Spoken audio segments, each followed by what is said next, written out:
rumah di kawasan Lampu Nerut, nonton kawasan Bato, nah tipe 120 lengkap dengan carport motif dengan tajuk lampu hias dan tu baju ni klasik dan tajuk untuk gerbang klasik tu nak kena contoh di mewah menawan kan.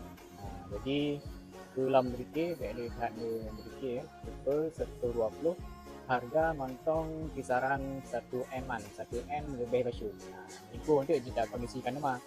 Jadi rumah lengkap dengan carport ni granit tabuk.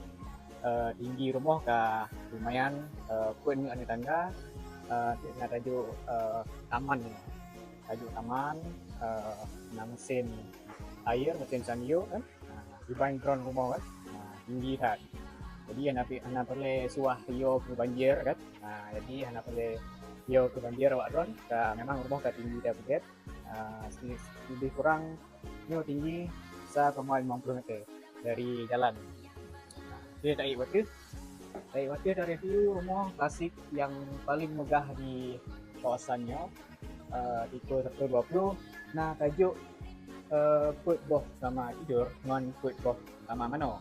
Jadi kalau lengkap affordable untuk awak drone sebagai rumah singgah di bandar ataupun menyadu dengan keluarga. Jadi rumah pun full molding kan, full molding, ruang tamu, ruang tengah molding. Ini lampu hias okey, mantap kan. Mungkin coba aja tak pedip deh. Iban mameh lampu hias kan. Ana rupat juga kan mameh. Jadi lampu hias ni mameh ring mameh. Okey, kita lanjut ke kamar utama. Kamar utamanya luah put kali 5. Lebih tak tua. Dia muat ranjang yang put aki, lemari put buah pintu pintu sih. Kita lengkap dengan kamar mano di dalam, WC jongkok kan. Iban mameh lagi. Luah dah toilet lagi. Kamar tidur utama kalau lengkap sih dengan plafon motif gypsum, lampu hias okey mantap kan. Kemudian dari view ke kamar gelai yang tengah kamar keput. Kamar gelai dengan keput memang keluar dah untuk kamar anak sah dan kamar anak dua. Kalau ada lengkap dengan kamar mano dalam, pergi lengkap dengan kamar mano dalam. Untuk ruang dapur, ruang dapur. Jadi kata tajuk mini bar cik, mini bar ke awak drone untuk kiban untuk bersantai di dapur kan. Jadi ada masak atau kiban dia nak duduk ini. Jadi nak perlu untuk meja makan. Yang mini bar kajut ke kajut ke meja makan otomatis lah. Jadi dapur mewah, lengkap dengan toilet sharing cik jadi nak perlu khawatir lagi. Okey.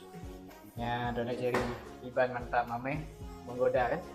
Kemudian kita review dari liquid UV Jadi review liquid itu lebih kurangnya memang mantap lah.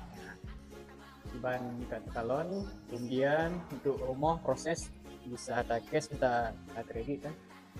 Untuk kredit berarti DP 50% dari harga rumah, dari harga deal tu. Jadi harganya tak boleh untuk tandum yang deal kan. Untuk cash langsung all in you. Mandum dan bonus yang shit. Okey. Kita cek lokasi Kumbaga. Baik sampai di Cok Legok. Okey. Okey, bagah kabari rekan-rekan.